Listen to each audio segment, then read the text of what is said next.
경고등을 울리고 있는 우리 경제에 어두운 지표가 또 등장했습니다. 지난 4월 경상수지가 적자를 기록하면서 84개월 연속으로 이어졌던 흑자 행진이 끊겼습니다. 정지환 기자가 전해드립니다. 우리나라의 경상수지가 7년 만에 마이너스를 기록했습니다. 2019년 4월 경상수지는 6.6억 달러 적자로 나타나 2012년 4월 이후 7년, 즉 84개월 만에 적자를 기록하였습니다. 경상수지는 국가 간 상품, 서비스 수출입과 함께 자본과 노동 등 모든 경제적 거래를 합산한 통계입니다. 4월 경상수지 적자는 수출과 수입의 차이를 나타내는 상품 수지 흑자가 크게 줄어든 영향이 컸습니다. 상품 수지 흑자는 56억 7천만 달러로 지난해 4월보다 40% 넘게 줄었습니다. 작년 말부터 수출이 전년 동월 대비 감소하는 가운데 수입은 증가했기 때문입니다. 특히 반도체 수출이 지난해와 비교해 12% 넘게 줄어든 게 결정적입니다. 이는 반도체 단가의 하락세가 이어지는 가운데 글로벌 보호무역 기조 등으로 세계 교역량이 부진한 데 주로 기인한 것입니다. 4월에 외국인 배당금 송금이 집중된 것도 이유 중 하나입니다. 배당 지급과 수입 차이를 나타내는 배당 소득 수지는 49억 9천만 달러 적자를 보였습니다. 반면 서비스 수지는 14억 3천만 달러 적자를 기록했는데 적자 폭은 2016년 12월 이후 2년 4개월 만에 가장 작았습니다. 여행 운송 수지가 개선된 덕입니다. 경상 수지는 5월부터 다시 흑자로 돌아설 거라는 전망이 많지만 흑자 폭이 줄면서 2012년 이후 7년 만에 600억 달러 달성이 무산되는 게 아니냐는 우려가 나옵니다. SBS CNBC 정주환입니다. 보신 것처럼 경상수지 적자 전환에는 다양한 원인이 제기되고 있지만 정부는 4월에 몰린 외국인 배당이 주요 이유라고 설명했습니다. 하지만 매년 하는 배당이 올해만 커진 게 아닌 만큼 결정적인 이유는 따로 있다는 지적입니다. 근본적인 이유가 뭔지 엄하은 기자가 알아봤습니다. 정부는 경상수지 적자 이유를 외국인 배당에서 찾았습니다. 4월이면 몰리는 외국인 배당 지급이 경상수지 흑자 흐름을 끊었다는 겁니다. 가장 최근 월간으로 경상수지가 적자를 기록한 것도 지난 2012년 4월이었습니다. 대부분 배당 지급을 이제 4월에 몰아서 하다 보니까 매년 4월에는 배당 수지가 좀 큰 폭의 적자가 났었어요. 그러나 매년 하는 배당이 올해만 커진 게 아닌데 경상수지 적자의 원인으로 꼽는 것은 궁색하다는 지적입니다. 오히려 수출 부진에 따른 상품 수지 악화를 결정적 원인으로 봐야 한다는 게 중론입니다. 세계 반도체 경기가 나쁘거나 가격이 하락해서 수출이 좀 줄어들고 있는 거고 우리 총 수출의 38%가 미국하고 중국에 집중돼 있거든요. 무역 분쟁을 일으키면서 경기가 이제 좀 위축되고 특히 경상수지 흑자 규모가 최근 5년간 40% 급감했는데 이 역시도 우리 경제의 부정적인 요인이란 지적입니다. 경상수지 흑자 폭이 줄게 되면 결국은 외환 보유고를 유지하기 어렵다고 판단할 수 있고요. 투자자들 입장에서는 결국 한국에 투자해야 되는 메리트가 줄어든다고 볼 수 있습니다. 결국은 투자 자금이 빠져나갈 수 있는 여지가 있다고 보이죠. 이런 가운데 지난달 우리나라 외환 보유액은 4,019억 7천만 달러로 한 달 전보다 20억 6천만 달러 줄어든 것으로 나타났습니다. SBS CNBC 엄하은입니다.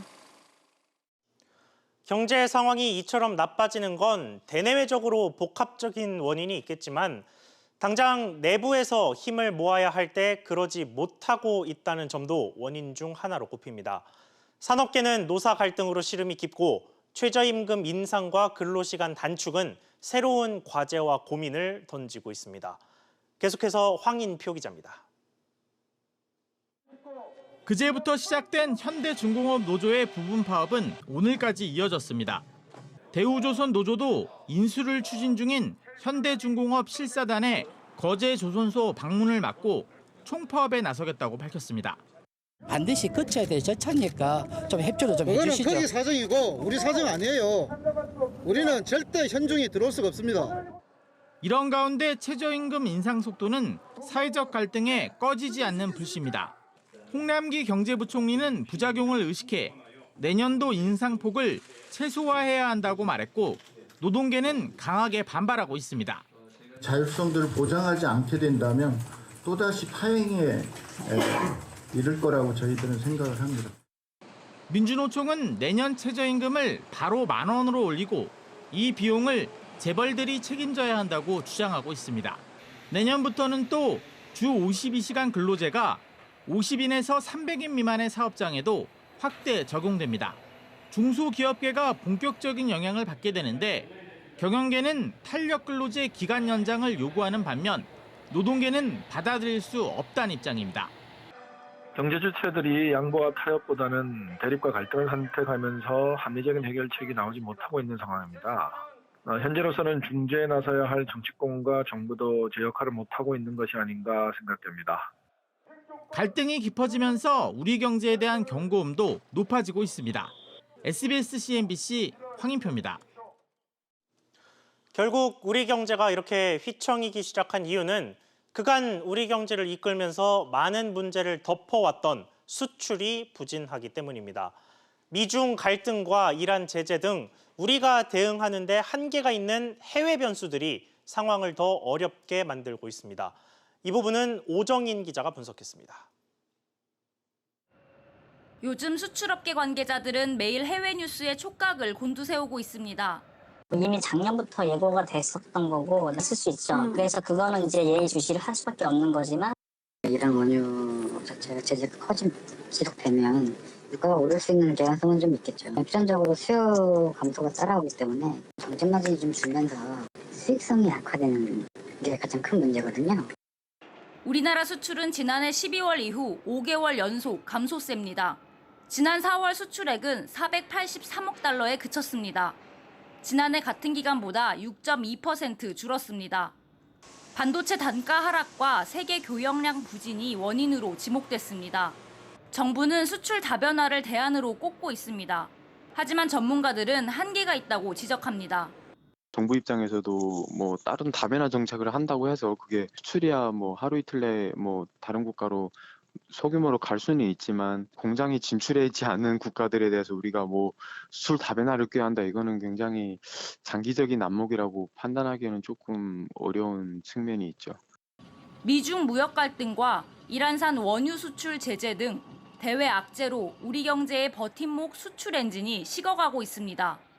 SBS CNBC 오정인입니다. 앞서 보신 경상수지 적자 문제에 더해서 우리나라 내부와 외부를 막론하고 벌어지는 각종 문제들, 취재기자와 한 걸음 더 들어가 보겠습니다. 이한승 기자 나와 있습니다. 자, 이 기자. 네.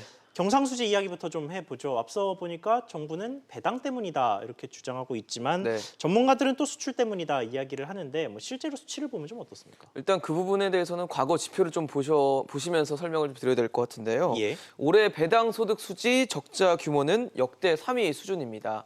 2018년과 2017년에 지금보다 더 큰 적자를 보였는데 적자 규모가 올해보다 더 컸던 해에도 흑자였던 경상수지가 올해는 적자를 기록했습니다. 예. 우리나라 경상수지 구조가 이 서비스 수지와 또 배당이 포함된 본원 소득 수지에서 적자가 난 것을 상품 수지에서 발생한 흑자로 메우는 구조라는 점에서 봤을 때 배당 수지 적자 규모가 더 컸을 때도 흑자가 나던 경상수지가 적자가 났다는 거는 상품 수지 흑자가 제 역할을 못했다. 즉, 이 수출이 좋지 않았다는 의미로 해석할 수 있습니다. 자, 그렇다면 이번 적자는 뭐 일시적일까요? 정부는 그렇게 주장을 하던데요. 뭐 일시적이라고 하더라도 마냥 좋게만 볼 수는 없습니다. 상품 수지 규모는 지난 4월 56억 7천만 달러로 올해 들어 3월을 제외하고는 이 50억 달러 선에 머물러 있습니다. 수출이 지난해 12월 이후 지난달까지 6개월째 감소세라는 점을 감안하면 5월 상품 수지도 크게 좋아지지는 않을 것으로 예상이 되는데요. 수출이 부진한데도 경상수지가 흑자로 돌아섰다는 얘기는 수입도 함께 감소하는 이 불황형 흑자일 가능성이 높다는 것으로 해석됩니다. 결국 수출 의존도가 높은 우리 경제에는 좋지 않은 신호가 될 수 있다는 겁니다. 그렇군요. 이게 앞서 기사들을 통해서 봤던 것처럼 뭐 미중이라든지 이란이라든지 뭐 글로벌 경제 환경도 그렇게 좋지가 않은데 네. 앞으로가 더 걱정일 수밖에 없겠는데요. 그렇죠. 아무래도 최근에 뭐 미중 무역 갈등이 계속 장기화되는 추세고 그렇다 보니까 세계 경제 불확실성 커지고 있고요. 그러다 보니까 또 세계은행은 올해 세계 경제 성장률 전망치를 2.6%로 지난 1월 전망했던 2.9%보다 0.3%포인트 낮췄습니다. 예. 게다가 올해 1분기 우리 경제 성장률이 마이너스 0.4% 기록해서 10여 년 만에 가장 낮았고 소비자 물가 상승률도 5개월 연속 0%대에 머물고 있어서 전형적인 불황에 빠지는 게 아니냐 하는 우려의 목소리가 커지고 있습니다. 그렇군요. 이 기자 잘 들었습니다. 다음 소식 이어가겠습니다. 타워 크레인 노조가 오늘 오후 5시를 기해 점거를 풀고 파업을 끝내기로 했습니다. 정부는 소형 타워 크레인 등 제도 개선을 위해서 노조 측과 협의체를 구성하기로 했는데요. 자세한 내용 취재기자 연결해 보겠습니다. 강산 기자. 네, 강산입니다. 네, 타워 크레인 노조가 파업을 끝냈다고요? 그렇습니다. 오늘 오후 5시부터 민주노총과 한국노총의 타워크레인 노조가 점거와 파업을 철회하기로 했습니다. 국토교통부가 양대 노조와 함께 제도 개선을 추진하기로 합의한 결과 사흘 만에 이번 파업이 끝나게 됐습니다. 국토부는 타워크레인 노조가 요구한 소형 타워크레인 사용 금지와 관련해 노사민정 협의체를 구성해 제도 개선 방안을 추진하기로 했다고 밝혔는데요. 앞으로 구성될 협의체에는 양대노총 산하 크레인 노조와 시민단체, 타워크레인 사업자, 그리고 건설단체 관련 인사 등이 포함됩니다. 국토부는 지난 3월부터 민관협의체를 통해 소형 타워크레인 안전 강화 조치를 논의 검토해왔다고 밝혔습니다. 그러면 이 협의체의 구체적인 역할은 뭡니까?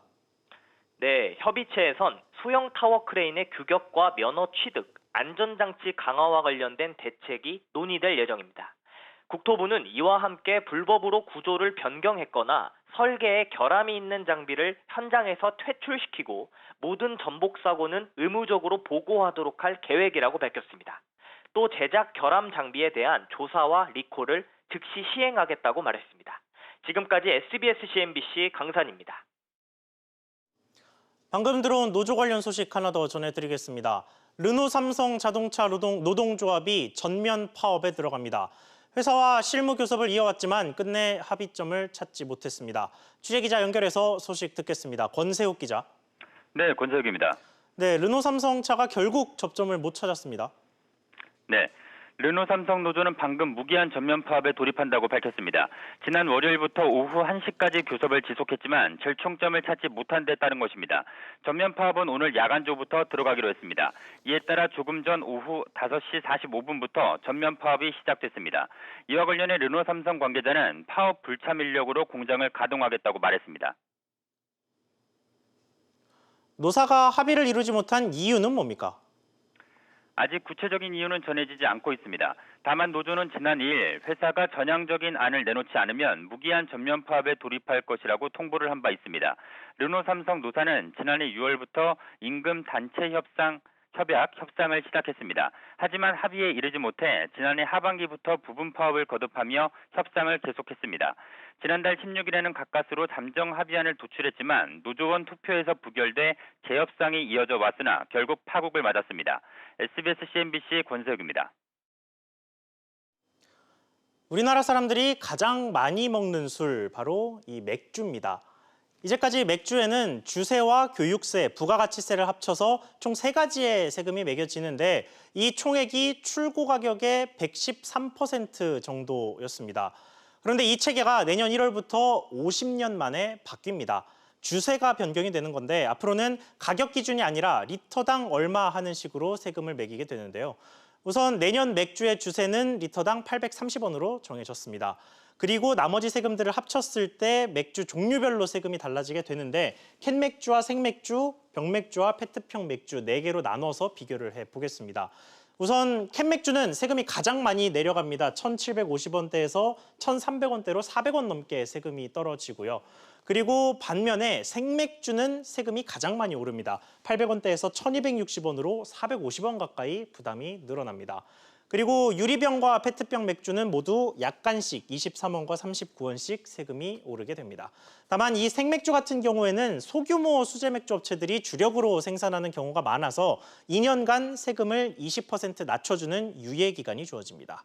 자, 이렇게 되면 소비자들에게는 어떤 변화가 오게 될까요? 우선 이 체계 변화로 인해서 원가 책정 방식에서 이익을 봤던 수입 맥주 같은 경우는 세금 부담이 오릅니다. 하지만 국산 맥주의 세금 부담이 그만큼 내려가서 대형 맥주 회사들의 세금 총액은 변화가 없고 그래서 가격 변화도 그렇게 크지는 않을 것이란 전망이 많습니다. 다만 세부담이 줄어든 이 국산 캔맥주 같은 경우에는 할인 행사가 조금 더 많이 벌어질 가능성은 있습니다. 여기에 또 하나, 예전에는 출고가를 최대한 낮춰야 세금 부담을 줄일 수 있었기 때문에 값싼 원료를 쓰는 경우가 많았습니다.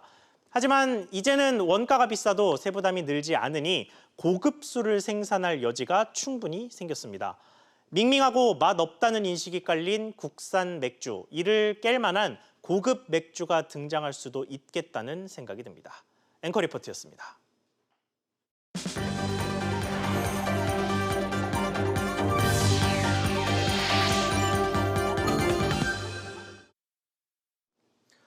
이번엔 강성부 펀드 KCGI와 한진칼 관련 속보로 이어가겠습니다. KCGI가 이번에는 조원태 한진그룹 회장의 적법성을 정면으로 겨냥했습니다. 하루빨리 그룹의 장악력을 확보해야 하는 조 회장의 아킬레스건을 겨냥한 격입니다. 여기에 한진칼의 회계장부까지 요구해서 공격의 강도를 높이고 있습니다. 먼저 조원태 회장과 관련된 문제들을 안지혜 기자가 분석했습니다. KCGI는 지난달 말 법원에 소를 제기했습니다. 조원태 한진칼 대표이사 회장의 선임이 적법한 절차에 따라 이루어졌는지 따져봐야 한다는 겁니다. 한진칼은 즉각 반박했습니다. 조 회장을 대표이사이자 회장으로 추대하는 데 합의했다는 이사회 회의록이 있다는 겁니다. 이를 검사할 검사인 지정 여부는 오는 26일 법원에서 정해집니다. 물론 회장이 아닌 대표이사라고 해도 경영상 달라지는 부분은 없습니다.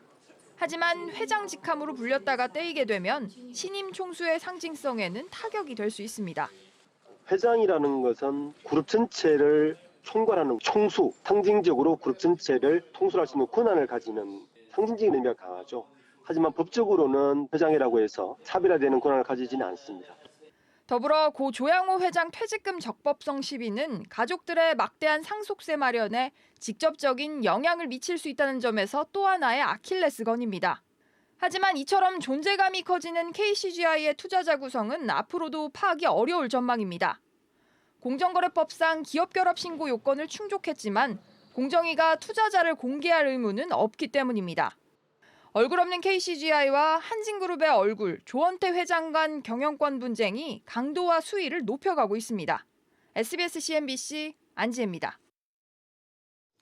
KCGI, 일명 강성부 펀드의 한진그룹에 대한 공세가 점점 강화되고 있습니다. 서주현 기자와 그 파장 또 향후 전망까지 이야기 나눠보겠습니다. 자, 서 기자. 먼저 KCGI가 검사 선임 외에 방금 전에 또 소송을 냈다고요? 그렇습니다. KCGI는 한진칼의 회계장부 열람 가처분 신청을 했다고 방금 전에 공시를 했습니다. 지난해 12월 한진칼이 이사회를 통해서 1,600억 원 규모의 차입금 사용 내역을 증액한 차입금의 사용 내역을 보겠다는 건데요. 당시 한진칼은 연말 불안정한 금융 환경에 대비하기 위한 것으로 설명을 했었는데 KCGI는 뭔가 석연치 않은 부분이 있는 것으로 보고 있습니다. 자, 그러면 그에 대해서 한진칼 측의 입장은 어떻습니까? 네, 한진은 원론적인 입장만 대놓고 있습니다. 이 차입금과 관련해서 이 당시 차입금은 이 증액 결정이 정상적인 경영 활동이었다라고 설명을 했습니다. 자, 그러니까 어제와 오늘 연달아서 KCGI가 한진칼을 상대로 공격을 한 셈이 됐는데 의도가 뭘까요? 일단은 KCGI의 이번 소송 제기는 조원태 회장을 흔들어서 리더십을 약화시키는 동시에 승계 과정에서 문제를 찾아내기 위한 것이다라고 분석이 됩니다. 최근 조원태 회장의 KCGI 관련 발언이 더 자극이 됐다라는 얘기도 있는데요. 들어보시죠. 예. 칼의 주주이고 큰 대주주이기도 하지만은 그 이상도 그 이하도 아니라고 생각을 합니다. 마지막으로 만난 것은 작년으로 알고 있는데 그 이후에 전혀 없습니다. 또 다른 분석도 있습니다. 2대 주주로서의 목소리를 높여서 주가에 영향을 미치면 보유 지분에 따른 이득을 얻을 수도 있다라는 분석입니다. 그렇군요. 그 지분과 관련해서 KCGI가 지난해 말부터 또 지분을 추가로 막 사들이기 시작했죠. 네, 맞습니다. KCGI는 지난해 11월 한진칼 지분 9%를 매입해서 2대 주주로 올라선 이후 회사 지분을 지속적으로 늘려가고 있습니다. 지난달 28일에는 한진칼 지분을 15.98% 보유하고 있다고 공시하기도 했습니다. 한진칼이 뭐 동전주도 아닌데 이렇게 많은 지분을 보유할 수 있는 자금의 출처가 어디냐? 이에 대한 궁금증도 계속 더해가고 있죠. 네, 한진칼에게 투명성을 요구한다면 이 KCGI 역시 투자자들을 공개해야 하는 것이 아니냐라는 지적이 있는데요. KCGI 강성부 펀드가 한진칼 주식을 취득하기 전에 1,400억 원의 자금을 블라인드 펀딩으로 모은 것으로 알려졌기 때문입니다. 예. 앞서 리포트에서 보셨듯이 공개되지는 않을 것으로 보이는데요. 누가 투자했느냐에 따라서 한진칼의 경영권 분쟁은 새로운 국면을 맞을 수도 있습니다. 그렇군요. 서주현 기자 잘 들었습니다.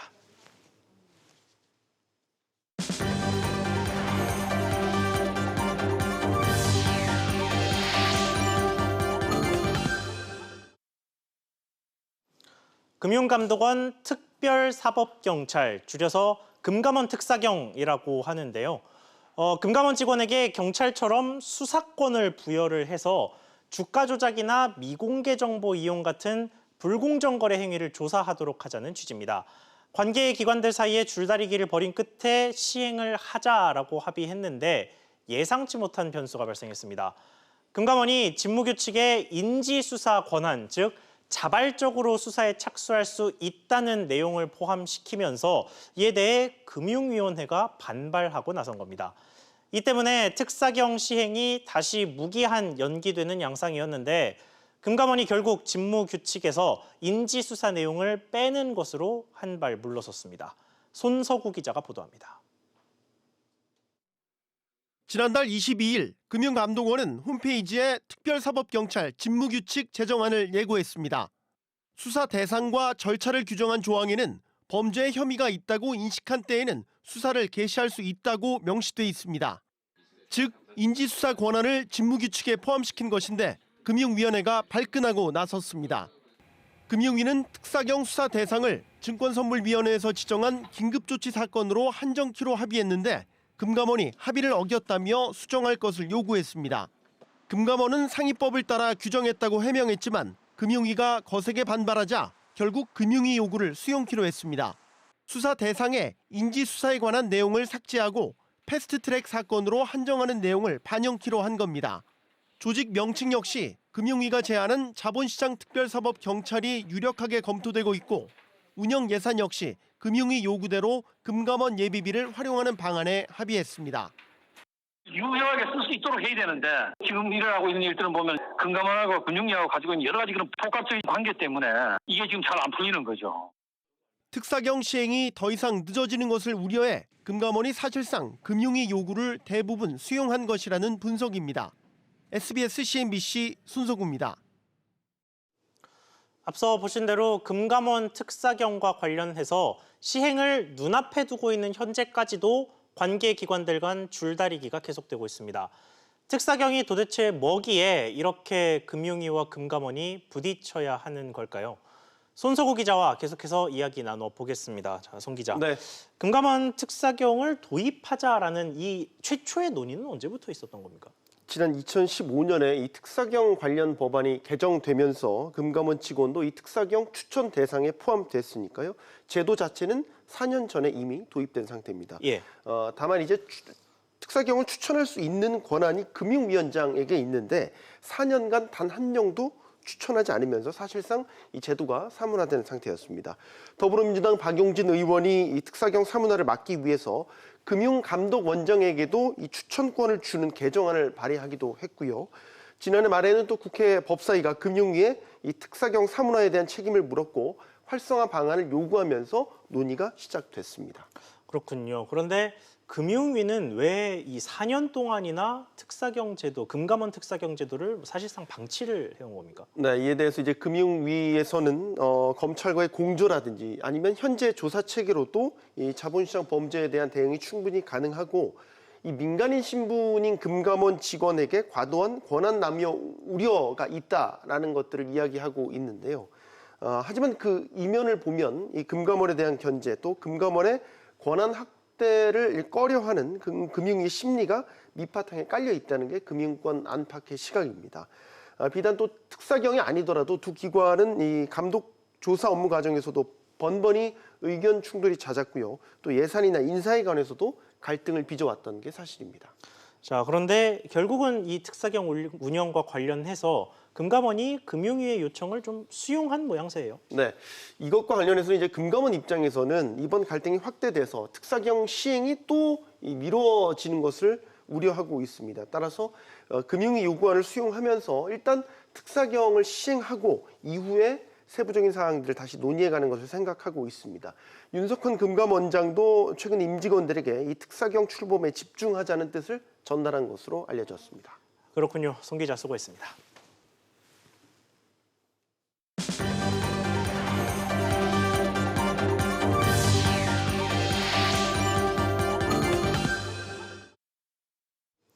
(2019) 코리아 렌털 쇼가 내일부터 일요일까지 나흘간 고양 킨텍스에서 열립니다. 총 100개 업체가 참여하는 이번 행사에는 생활가전을 비롯해 스포츠 용품 등 다양한 렌털 상품이 전시됩니다. 현장에서는 바이어 상담과 100원 경매 등 다양한 행사가 펼쳐질 예정입니다.